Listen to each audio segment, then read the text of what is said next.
बोलो जयकारा बोल मेरे श्री गुरु महाराज की जय। सभी गुरुमुख प्रेमियों से सप्रेम जय सच्चिदानंद। वंदो चरण सरोज गुरु मुद मंगल आगार। जहि सेवत नर होत हैं भव सागर से पार। गुरु जी के सुमिरन मात्र से नाशत विघ्न अनंत। तासे सर्वारंभ में ध्यावत हैं सब संत। इंसान का जो जीवन है एक अनमोल उपहार है, प्रभु की ओर से मिला हुआ। बहुत ही अमूल्य ये जीवन प्रभु ने दे करके इस दुनिया में इंसान को भेजा है। और इंसान इस अनमोल जीवन का, इस अनमोल उपहार का जो प्रभु ने दिया है, इसका क्या हाल कर रहा है, इसमें क्या लाभ कमा रहा है। महापुरुष तो इस जीव की दशा पर गहरी चिंता करते हैं कि ये बार बार नहीं मिलता।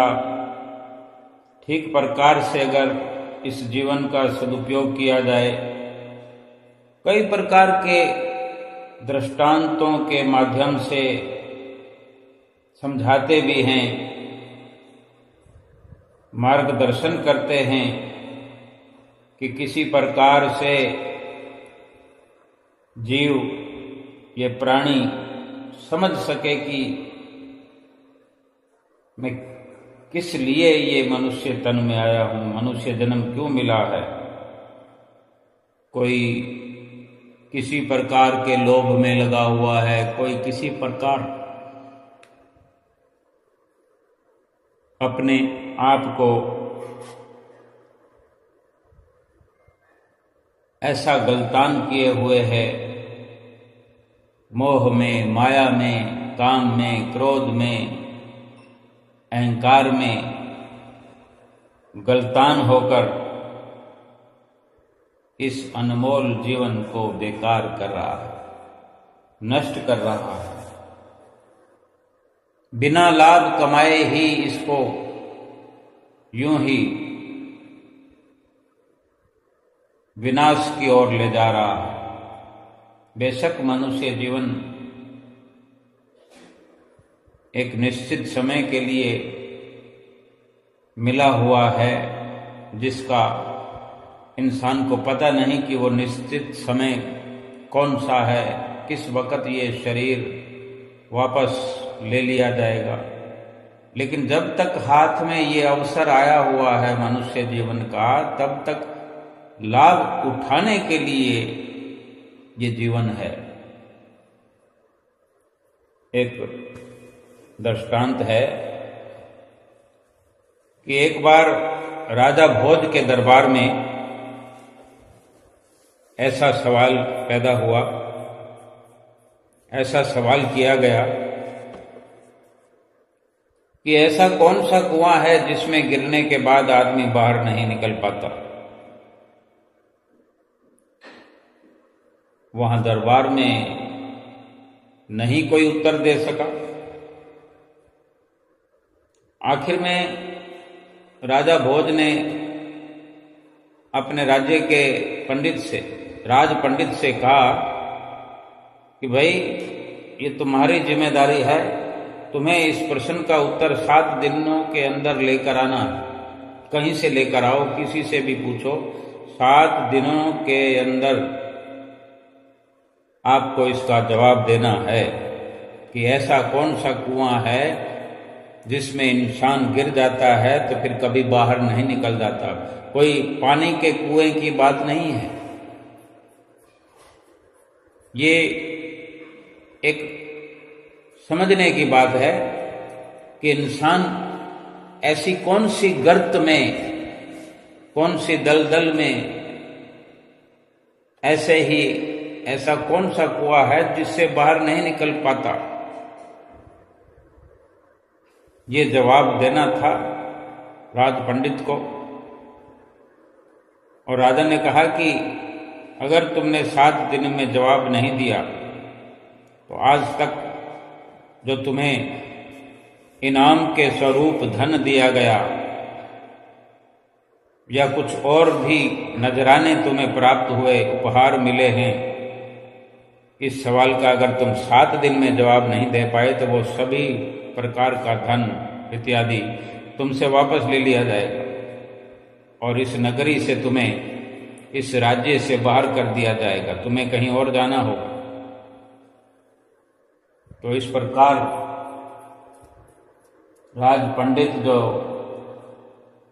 अपने काम में लग गया था कि जवाब तो ढूंढना ही है, भला कौन अपना शहर छोड़कर कंगाल होकर के दूसरी जगह जाना पसंद करेगा। कोई जवाब मिल नहीं पा रहा था और इस प्रकार 6 दिन व्यतीत हो गए, एक ही दिन बाकी बचा था। अब वो निराश होकर कहीं जंगल की तरफ निकल गया। जब कोई सफलता नहीं मिलती तो कुछ सूझता नहीं है, दिमाग खराब हो जाता है एक प्रकार से, कुछ समझ नहीं आता कि क्या करो। वो जंगल की तरफ निकल गया। वहां उसकी भेंट एक भेड़ चराने वाले, बकरियां चराने वाले गडरिये से उसकी मुलाकात हुई, भेंट हुई। तो गडरिया उस राज पंडित को जानता था। गडरिये ने देखकर पूछा, आप तो राज पंडित हैं ना, राजा के दुलारे हो, इतनी चेहरे पर उदासी क्यों है, तुम्हारा चेहरा लटका हुआ है। तो मन में सोचता है राज पंडित, अपने पद का अभिमान हर किसी को होता है, अगर होता है तो फिर ये माथे पर दुख की शिकन भी आती है। किसी भी प्रकार का अहंकार हो तो उसका नुकसान स्वयं को ही भुगतना होता है। मन में सोचने लगा कि ये मेरा क्या मार्गदर्शन करेगा, ये कुछ मेरे काम का तो है नहीं जो मेरे से पूछ रहा है। अब वक्त तो ऐसा है कि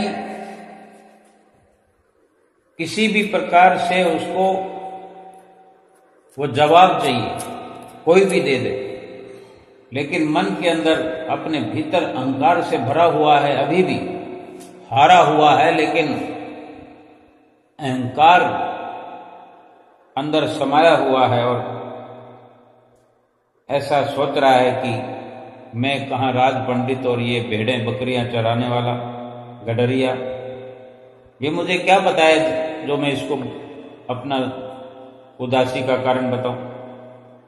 कुछ नहीं बताया उसको। लेकिन गडरिये ने फिर से उदासी का कारण पूछते हुए कहा, पंडित जी, हम भी सत्संगी हैं, हो सकता है आपके सवाल का जवाब मेरे पास हो, आप निसंकोच कहिए। सत्संग में रमने वाला, सत्संग में बसने वाला और सत्संग अपने भीतर बसाने वाला, चाहे गडरिया हो चाहे राजा हो, सत्संग जिसके अंदर बसता है उसको हर प्रकार का जवाब देने में कोई भी परेशानी नहीं होती, क्योंकि सत्संग में सब कुछ संभव करके दिखाया जाता है, समझाया जाता है संतों की ओर से। तो राज पंडित इस प्रकार उससे सुनकर कि आप बताओ तो सही, क्या मालूम मुझे बताने से आपके सवाल का जवाब मैं दे पाऊं। कुछ तसल्ली हो गई और राज पंडित ने सवाल बता दिया और कहा कि अगर कल तक प्रश्न का जवाब नहीं मिला तो राजा मुझे नगर से निकाल देगा। तो गडरिया बोला, मेरे पास पारस है, पारस, उससे खूब सोना बनाओ, क्योंकि पारस से तो जितना मर्जी सोना बना लो। पारस मणि को, पारस वट्टी को, जो पारस पत्थर है, जिस भी सोने के टुकड़े के साथ उसे छुआ दो वो सोना बन जाएगा। चाहे वो सोने का टुकड़ा छोटा हो, बड़ा हो, चाहे कोई लोहे के साथ पारस को अगर छुआ दो तो लोहा सोना बन जाता है। पारस चाहे अपने आप में छोटे आकार का हो और लोहा कितना भी बड़ा हो, अगर पारस के साथ छू गया तो वो तुरंत सोना बन जाता है। और यही वो गडरिया कह रहा है कि इस पारस से खूब सोना बनाओ आप, और एक राजा भोज तो क्या, लाखों राजा भोज तुम्हारे पीछे पीछे घूमेंगे। वो पारस मैं तुम्हें दे सकता हूं। और वो गडरिया पारस देने के लिए तैयार हो गया राज पंडित को, और कहा कि एक शर्त है मेरी, एक शर्त आपको माननी होगी, फिर तभी मैं आपको वो पारस मणि दूंगा, चाहे जितना सोना बना लेना। तो राज पंडित ने पूछा, भाई बताओ क्या शर्त है तुम्हारी, क्योंकि वो केवल राजा के सवाल का जवाब देना जरूरी समझता था। तो उसने कहा, गडरिये ने राज पंडित से, कि तुम्हें मेरा चेला बनना पड़ेगा, शागिर्द बनना पड़ेगा, और जिसको इतना लाभ वाला सौदा मिल रहा हो, पारसमणि मिल रही हो, खूब सोना बना सके वो अपने जीवन में, चाहे तो कई राजाओं का राजा वो बन सकता है। तो चेला बनने में भी कोई आपत्ति नहीं होनी चाहिए। लेकिन वो राज पंडित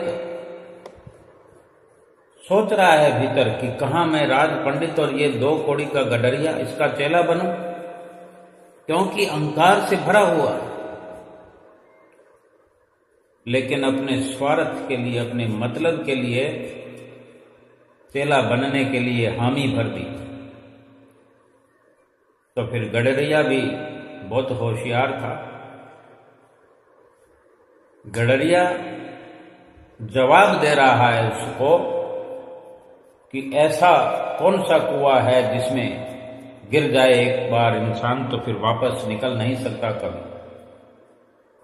और बड़े अच्छे से जवाब दे रहा है, देना चाहता है, हम भी समझते हुए चले।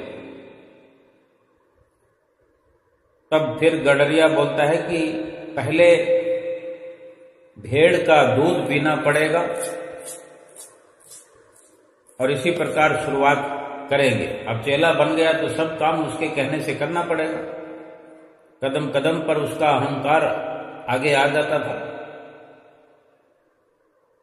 अब राज पंडित सोचता है कि यदि एक ब्राह्मण होकर भेड़ का दूध पिए तो बुद्धि मारी जाएगी, और उसे कहता है, भाई मैं तो ब्राह्मण हूं, मेरी तो मत मारी जाएगी, मैं ये दूध नहीं पीऊंगा। तो गडरिया भी कहता, फिर जाओ, रहने दो, तुम्हारे रास्ते, मेरा पारस मेरे पास है। लेकिन ये तो हो नहीं सकता। राज पंडित को जवाब तो चाहिए था। तुरंत बोला कि अच्छा ठीक है, मैं दूध पीने के लिए तैयार हूं, और बताओ आगे क्या करना है। दूध की बात पे सहमति हुई। फिर गडरिया बोलता है, पहले भेड़ के दूध को मैं जूठा करूंगा, पहले मैं पीऊंगा दूध को, यूं समझ लो कि भोग लगाऊंगा, जूठा करके फिर तुम्हें दूंगा, तुम जूठा दूध पीना। फिर वही अहंकार क्रोध करता है राज पंडित कि भाई तू तो हद कर रहा है गडरिये, ब्राह्मण को जूठा दूध पिलाएगा। और बात बात में गडरिया भी अपने तेवर दिखाता है कि नहीं पीना तो फिर जाओ। अब राज पंडित झट से तैयार हो गए कि ठीक है, लाओ जूठा दूध पीने को मैं तैयार हूं। गडरिया बोला अब वो बात गई, अब वो जूठा दूध पीने वाली बात गई, पहले क्यों नहीं माना तुमने? अब नई बात सामने यह है कि वो देख रहे हो सामने जो एक मरे हुए इंसान की खोपड़ी पड़ी है। अब जंगल के रास्ते तो कई इस ऐसे कंकाल पड़े होते हैं, जानवरों के क्या, इंसानों के क्या। तो एक इंसान की खोपड़ी पड़ी थी, खोपड़ी का कंकाल पड़ा था। तो वो गडरिया कहता है इस कंकाल की खोपड़ी में भेड़ के दूध को दूह कर लाऊंगा, फिर उसको जूठा करूंगा, फिर तुम्हें पिलाऊंगा, तब मिलेगा तुम्हें पारस। पसंद हो ये सलाह तो ठीक है, नहीं तो अपना रास्ता लो। राज पंडित ने फिर खूब विचार किया और कहा कि है तो बड़ा कठिन, लेकिन कह दिया मैं तैयार हूं। तो गडरिया बोलता है अभी तो केवल बातें ही कर रहे हैं, न दूध दुहा गया, न दूध कोई जूठा किया गया, न पिया गया। एक वार्ता के अंदर, एक बातचीत में ही दोनों आपस में एक दूसरे के लिए तैयार होने में लगे हुए। गडरिया बोला मिल गया जवाब। तो राज पंडित कहता है क्या जवाब मिल गया? गडरिया कहता है यही तो कुआं है लोभ का, तृष्णा का, जिसमें आदमी एक बार गिर जाता है तो फिर कभी निकलता नहीं। राज पंडित ठीक से नहीं समझा तो फिर उसे ठीक से समझाया गडरिये ने, सत्संगी था, कि जैसे कि तुम पारस को पाने के लिए इस लोभ रूपी कुएं में गिरते चले गए, ऐसे ही दुनिया का हर इंसान लोभ में फंसा हुआ है, या फिर कोई मोह में फंसा हुआ है, या कोई अहंकार के वशीभूत होकर के हर बात में अपने अहम को सामने रख करके एक पर एक बाजी हारता हुआ जीवन को विनाशकारी बना रहा है। कोई काम में, कोई लोभ में, कोई मोह में, कोई अहंकार में। हम ठीक से विचार करें, आज अगर दुनिया में दुख है, आज दुनिया में परेशानी है, या जितनी भी परेशानी है, जितना भी दुख है, इसी बात का है। सबसे बड़ा आज लोभ का ही कुआं इस दुनिया में अपनी जगह, अपनी पहचान बनाए हुए, लोभ के वशीभूत होकर देखो लोग मारे मारे फिर रहे, भटक रहे। यहां तो एक दृष्टांत है, उदाहरण देकर के महापुरुषों ने समझाया है। और वो गडरिया पारस मणि देकर, ऐसी पारस मणि जिसके संपर्क में आने से या जिसके पास पारस मणि हो, वो इतना धनवान बन सकता है, इतना धनवान बन सकता है कि फिर कोई उसकी बराबरी भी न कर सके। उसको बस केवल सोने का इंतजाम करना है, सोने का नहीं, लोहे का इंतजाम करना। जितना लोहा उसके पास होगा, समझ लो वो लोहा नहीं सोना हो गया, क्योंकि पारस मणि जो उसके पास है।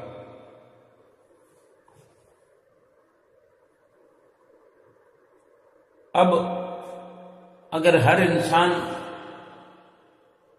लोभ के वशीभूत होकर रात और दिन धन कमाने में लगा है और भगवान के नाम के लिए जरा भी चिंता नहीं है, भगवान के नाम के लिए जरा भी सोच विचार नहीं है,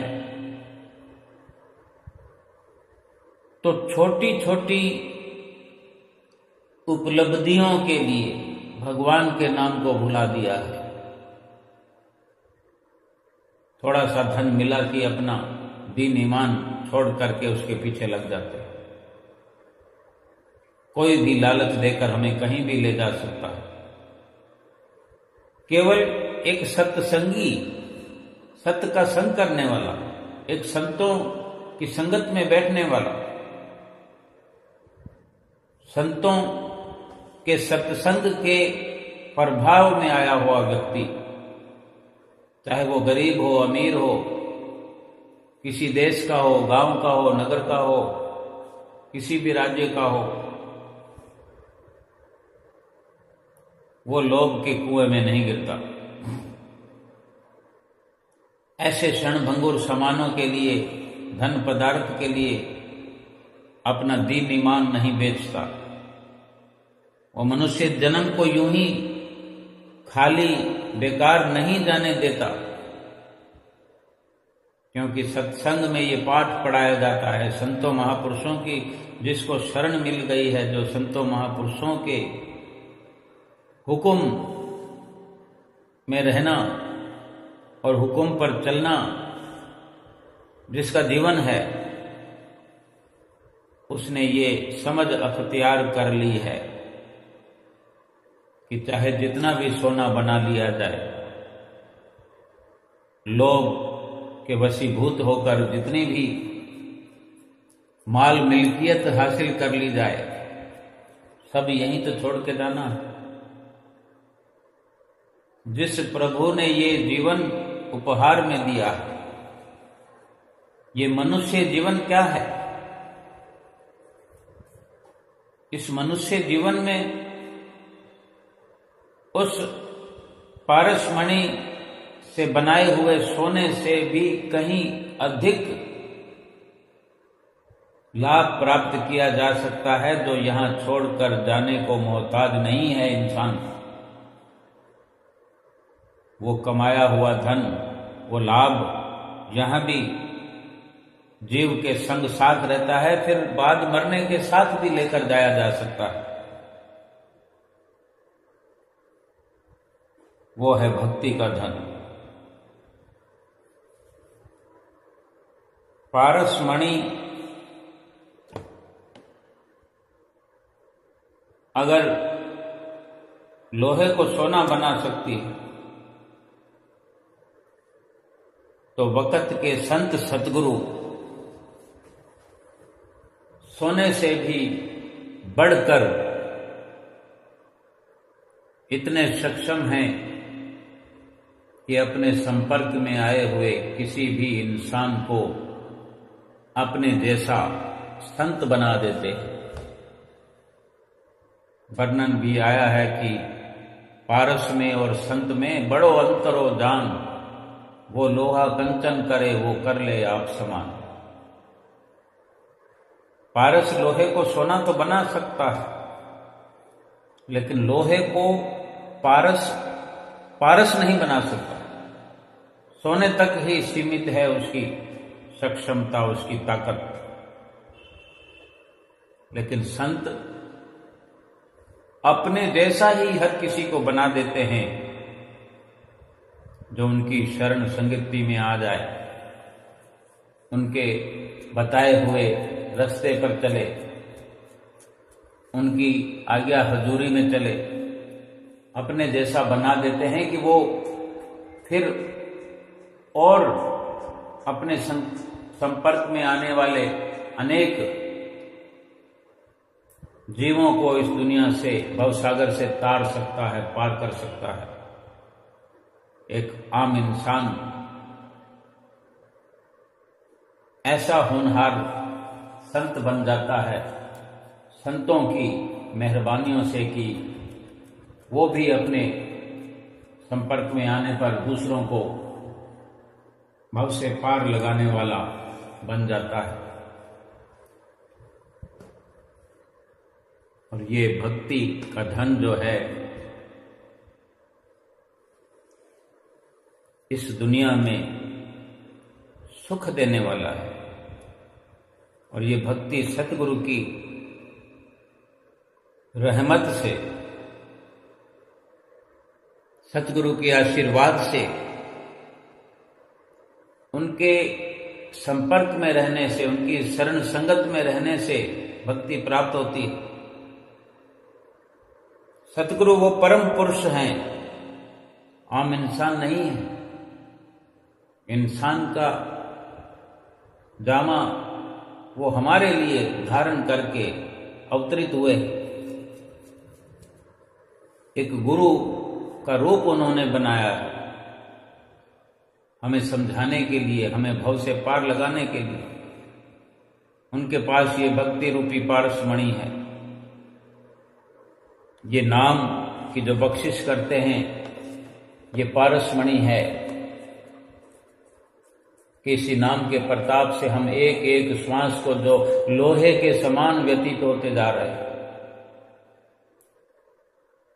लोहा भी कुछ कीमत रखता है, लेकिन ये श्वास जब यूं ही चले जाते हैं, इस एक एक श्वास के खर्च करने के बदले कुछ भी हासिल नहीं हो रहा है, हमें कुछ भी नजर नहीं आ रहा है। अगर आ रहा है तो कोई बताए कि भगवान के नाम को जपने से, भगवान के नाम की माला फेरने से, सुमरन के अलावा जो कुछ भी आज तक एकत्र किया है, कमाया है, उसकी वैल्यूएशन निकालें कि उससे क्या मिलने वाला है।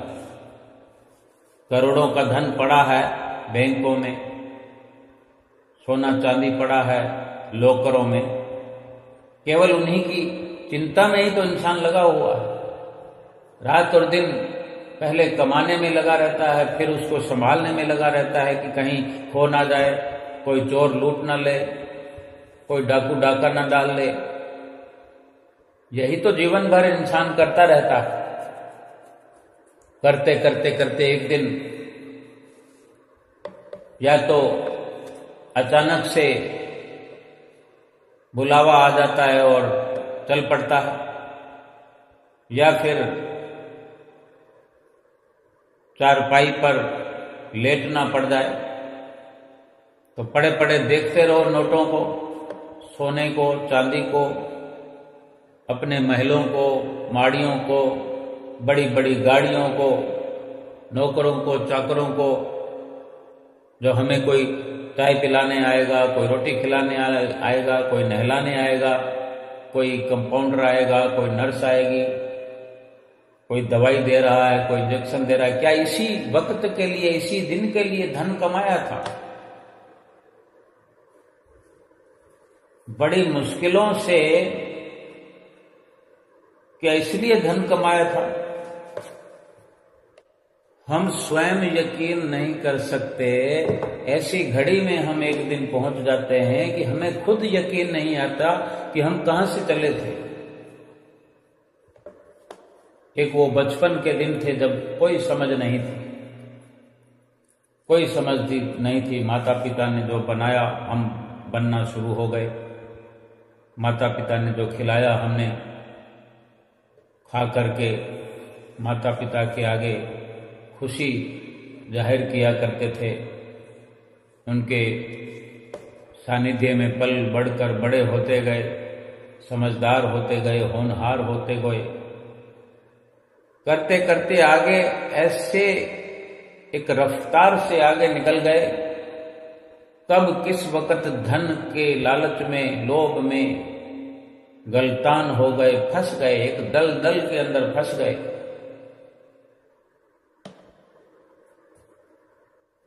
कितनी मुश्किलों से धन कमाया। जिसको भी देखो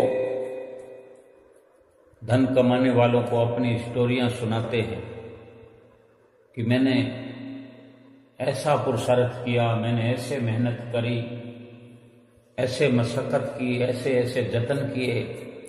कोई ऐसा वक्त होता था दुख में सुख में कोई पूछने वाला नहीं होता था। एक टाइम खाया, एक टाइम नहीं खाया, जैसा होता था खा लेते थे, जैसा मिलता था पहन लेते थे। और एक वक्त ऐसा आ जाता है धन कमा करके रेशमी पोशाकें पहनने का अवसर आ जाता है, लेकिन होश नहीं रहती, खाने की फुर्सत नहीं है, पहनने की फुर्सत नहीं है। सूरत जिसको गगन में चढ़ाना था, अपने ध्यान को जो सतगुरु के दीदार में लगाना था, भगवान को पाने के लिए जो जतन करना था, पुरुषार्थ करना था, अपने एक एक पल को धन के लोभ में खर्च करते करते करते युवा अवस्था भी समाप्त हो गई, प्रौढ़ अवस्था आ गई, बुढ़ापा आ गया। बुढ़ापा भी ऐसा कि अगर चारपाई पे लेटना पड़ गया, चारों ओर नौकर भी खड़े हों, तो उसमें क्या लाभ है? अगर वक्त रहते प्रभु का साथ मिल जाए, वक्त रहते सतगुरु की संगत मिल जाए, सतगुरु की सोहबत मिल जाए, सतगुरु से दीक्षा प्राप्त हो जाए, शब्द की बख्शिश अगर सतगुरु कर दे, वो कहीं लाखों से, करोड़ों से, अरबों से भी कहीं ऊंचा दर्जा उस जीव का हो जाता है जिसको भगवान के नाम से प्यार हो जाता है, प्रेम हो जाता है, जो भक्ति और परमार्थ में लग जाता है, जो अपने जीवात्मा के कल्याण के लिए वक्त खर्च करता है, श्वास खर्च करता है, इस मनुष्य जीवन को लगाता है, वो हर वक्त आनंद में रहता है। कभी हम सत्संग में जाया करते हैं, गुरुमुख प्रेमियों की तो बात ही अलग है।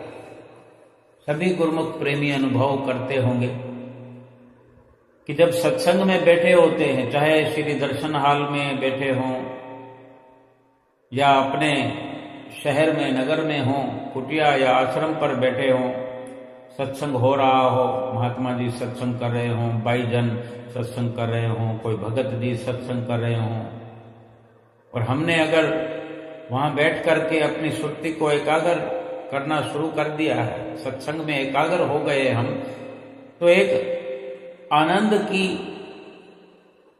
अनुभूति जो हमें अंदर होती है, वो थोड़ा सा प्रयास करके देखें, सोच कर देखें कि ये आनंद कितनी कीमत में मिलता है। आनंद के लिए हमने क्या खर्च किया है। बड़े आराम से बैठे होते हैं सत्संग में, जहां भी होते हैं हम, चाहे श्री दरबार में हो, आनंदपुर में, श्री प्रयाग धाम में हो, या कुटिया पर हो, आश्रम में हो, या अपने ही घर में हो और हम सत्संग कर रहे हो, सुमरन कर रहे हो, या आरती पूजा कर रहे हो, पोथी पढ़ रहे हो, श्री गुरु महाराज जी के लीलाओं का वर्णन जो ग्रंथों में हुआ है वो पढ़ रहे हो या सुन रहे हो। जब सब ओर से सुरती को हम समेट करके उन्हीं में, सत्संग की वार्ता में, सत्संग के शब्दों में लगा देते, जो आनंद उस वक्त अनुभव हम करते हैं, क्या उसका जिक्र जबान से कर सकते हैं? उसका लाभ गिना सकते हैं? भीतर ही भीतर मंथन फिर चलता रहता कि आनंद ही आनंद आ गया। ये आनंद तो सत्संग में ही आता है, चाहे सत्संग में बैठो या सत्य का संग करो, फिर चलते फिरते, उठते बैठते, सोते खाते पीते, आनंद ही आनंद। क्योंकि सतगुरु का मिला हुआ जो नाम है सतगुरु से, उसका सुमरन करते हुए दुनिया के कार्य व्यवहार भी करें, भक्ति और परमार्थ का कार्य भी करें, सुमरन करते हुए अपने लिए, अपनी जीवात्मा के लिए कल्याणकारी हर श्वास हो जाएगा हमारा, हर श्वास में हमारी जीवात्मा का कल्याण होता रहेगा। चाहे किसी भी अवस्था में रहें, संसारिक लोभ के कुएं में गिरने से बच जाएंगे। मोह के कुएं में गिरने से बच जाएंगे, काम के कुएं से बाहर निकल जाएंगे, क्रोध के कुएं से, अहंकार से खाली हो जाएंगे। ये सतगुरु की शरण संगति में ही संभव हो सकता है। हम रोज अमृत वेले में उच्चारण करते हैं, परम पुरुष पूरन गुरु मेरे, जिनके सिमरत सुख घनेरे, श्वास श्वास में नाम धियाइए। जब ऐसे अमृत वेला चाहे हम मोबाइल में भी लगा दे या कोई भगत जी महात्मा जी गा रहे हो कुटिया पर, अमृत वेले गुरु दर्शन पाइए, अपने गुरु जी पे बलि बलि जाइए। परम पुरुष पूरन गुरु मेरे, जिनके सिमरत सुख घनेरे, श्वास श्वास में नाम ध्याइए। अमृत वेले गुरु दर्शन पाइए। ये स्वर्णिम लाभ है इस जीवन का, इस मनुष्य जीवन का, कि सुबह सवेरे सबसे पहला काम यही हमारा हो कि अपने सतगुरु का दीदार करें। कोई तमन्ना ही ना हो, उठने के साथ पहला कार्य ये हो, बल्कि एक उठना तो आंख खुलने से होता है कि आंख खुल गई, चारपाई से बेड से नीचे हम उतर करके मानते हैं कि हम उठ गए। एक मोह से, मोह की निद्रा से जब हम जाग जाते हैं तो फिर क्या सुबह, क्या शाम, क्या दोपहर, क्या रात, क्या आधी रात, क्या अमृत वेला, श्वास श्वास में नाम ध्याना तो यही है कि हर वक्त सुखों का एहसास होता है, आनंद ही आनंद प्राप्त होता है। अब जिनके पास करोड़ों हैं या जो सत्संग में बैठे होते हैं, सत्संग से पहले या सत्संग के बाद जो भी कार्य करते हैं, क्या उन कामों में आनंद मिलता है? कोई 1 लाख रुपया रोज का कमा लाता है, कोई 50,000 कमाता है, कोई 500 रुपये कमाने वाला भी है रोज के, कोई 5 लाख कमाने वाला है, कोई 5 करोड़ कमाने वाला है। हम सबका ध्यान नहीं रखते फिरते, लेकिन केवल समझने के लिए जरूरी होता है कि जिक्र आता है शब्दों का। भाव यह है कि कोई कितना भी कमा के लाता हो, क्या कोई अपनी दुकान पर से, कोई अपनी फैक्ट्री से, कोई अपनी ऑफिस से, कोई अपनी कंपनी से, चाहे कोई रेडी लगाने वाला हो वो अपनी रेडी के कारोबार से, शाम को घर आते वक्त कोई आनंद कमा कर लाया हो घर?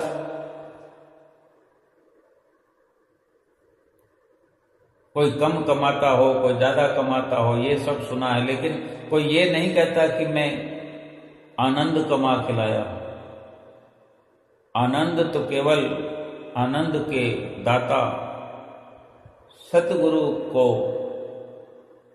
या तो सुमरते हुए, उनके सुमरन से, उनके ध्यान से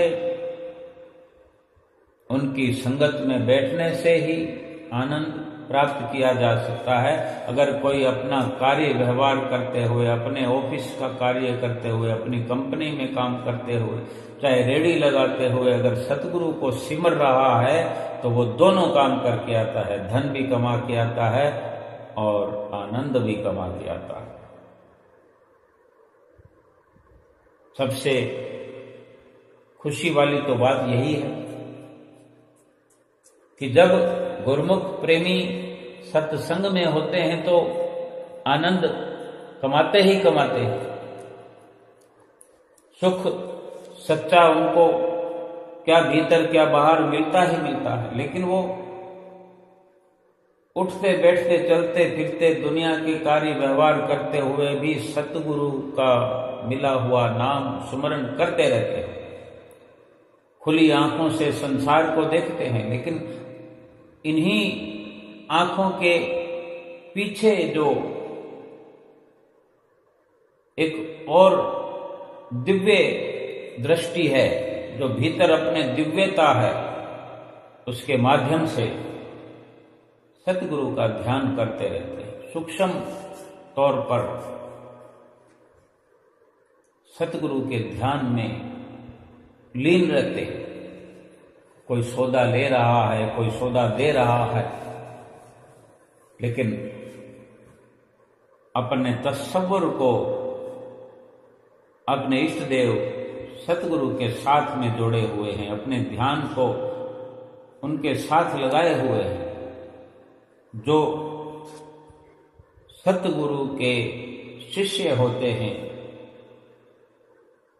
वही गनीमत ये लाभ प्राप्त करते हैं, कर रहे हैं। बाकी तो आनंद कहाँ है, सुख कहाँ है? नाम को भी सुख नहीं है, नाम मात्र का भी सुख नहीं है। दुनिया के अंदर यत्न तो बहुत होते हैं।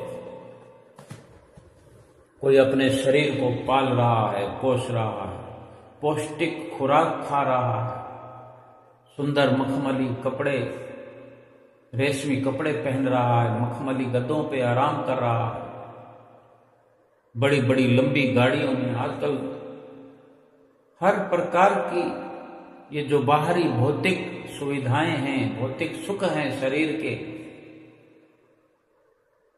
ये जितना सुख देते हैं उससे कहीं गुना सुकून छीन लेते हैं। आज हम अगर किसी को देखते हैं कोई नई गाड़ी लेकर आया है तो वो हमारा सुकून छिन जाता है कि कब हम भी उसके जैसी गाड़ी लेकर के आए। और भी कुछ किसी को देखते हैं तो यही ख्याल बन आता है कि मैं भी वैसा करूं।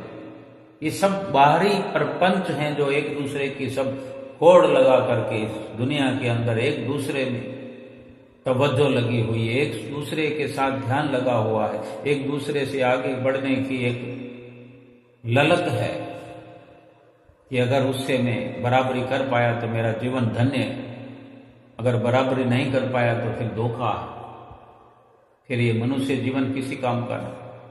लेकिन महापुरुष जतलाते हैं कि किसी की बराबरी, संसार भर की भी अगर बराबरी हुई, अव्वल तो किसी की बराबरी कर सकते नहीं। इधर वाले की कर लेंगे तो उधर वाला हमसे बड़ा मुंह खोलकर तरक्की की ओर जाता दिखाई देगा, फिर उसकी बराबरी में लगेंगे, फिर कोई और सामने आ जाए। किस किस की बराबरी करेंगे, किस किस से आगे निकलेंगे, किस किस को हराएंगे। इस संसार से हार जाना बेहतर है। संसार की हार भली।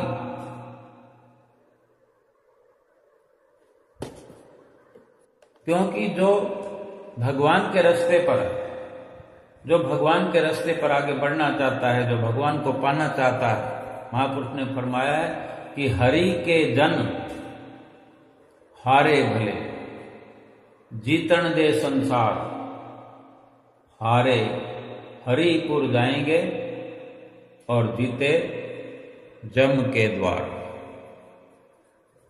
जिन्होंने संसार से जीतना छोड़ दिया, जीतना है तो अपने मन को जीतना, मन पर विजय प्राप्त करना है। जिसने मन पर विजय प्राप्त कर ली उसने सारे संसार को जीत लिया।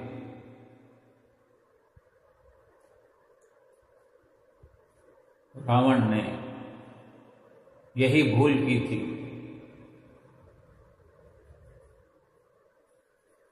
कि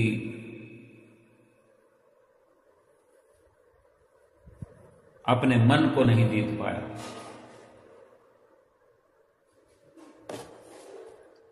तो क्या कमी थी उनकी? सिकंदर बादशाह संसार को जीतने में लगा रहा,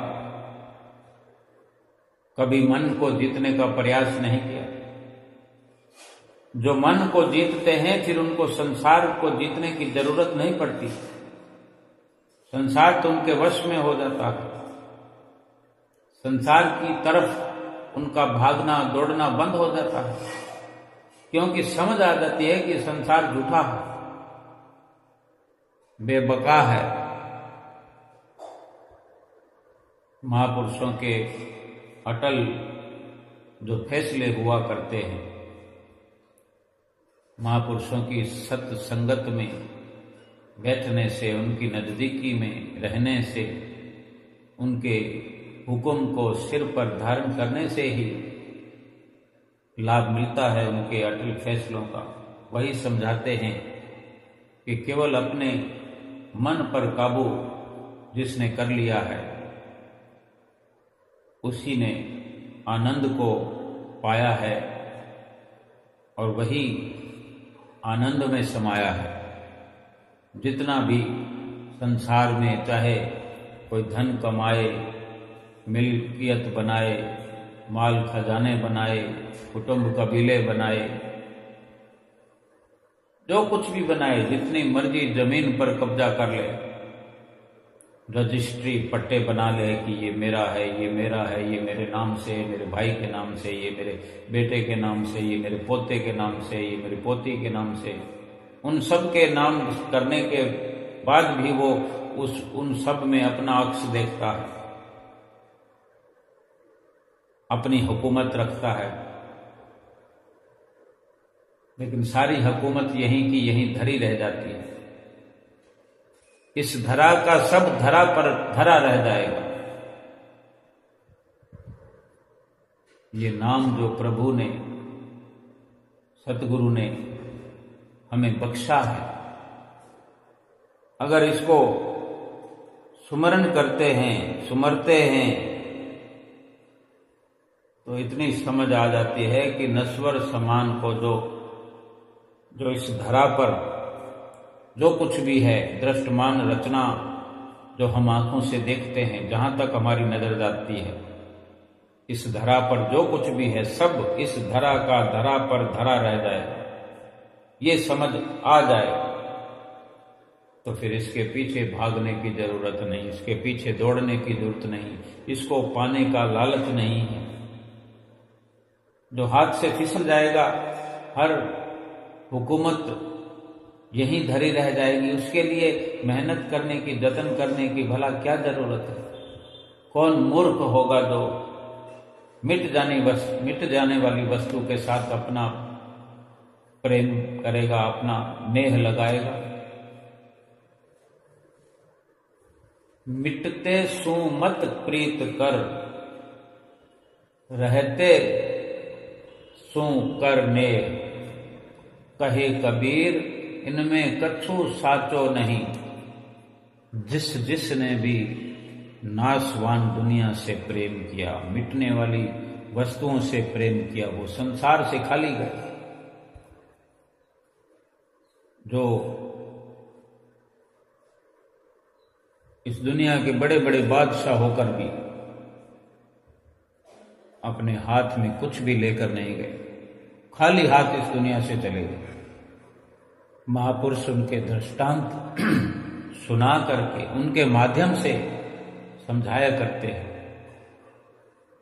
हम गुरुमुख हैं, प्रेमी हैं, सेवक हैं श्री दरबार के, महापुरुषों के वचनों पर अमल करते हुए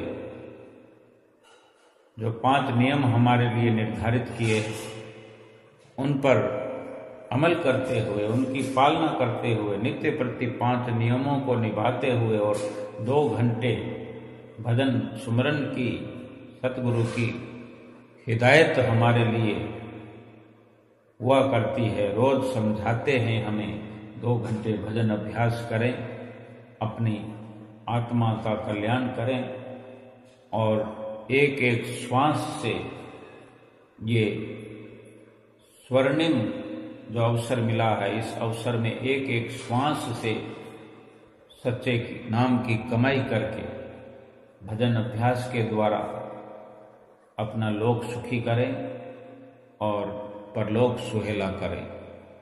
बोलो जयकारा बोल मेरे श्री गुरु महाराज की जय।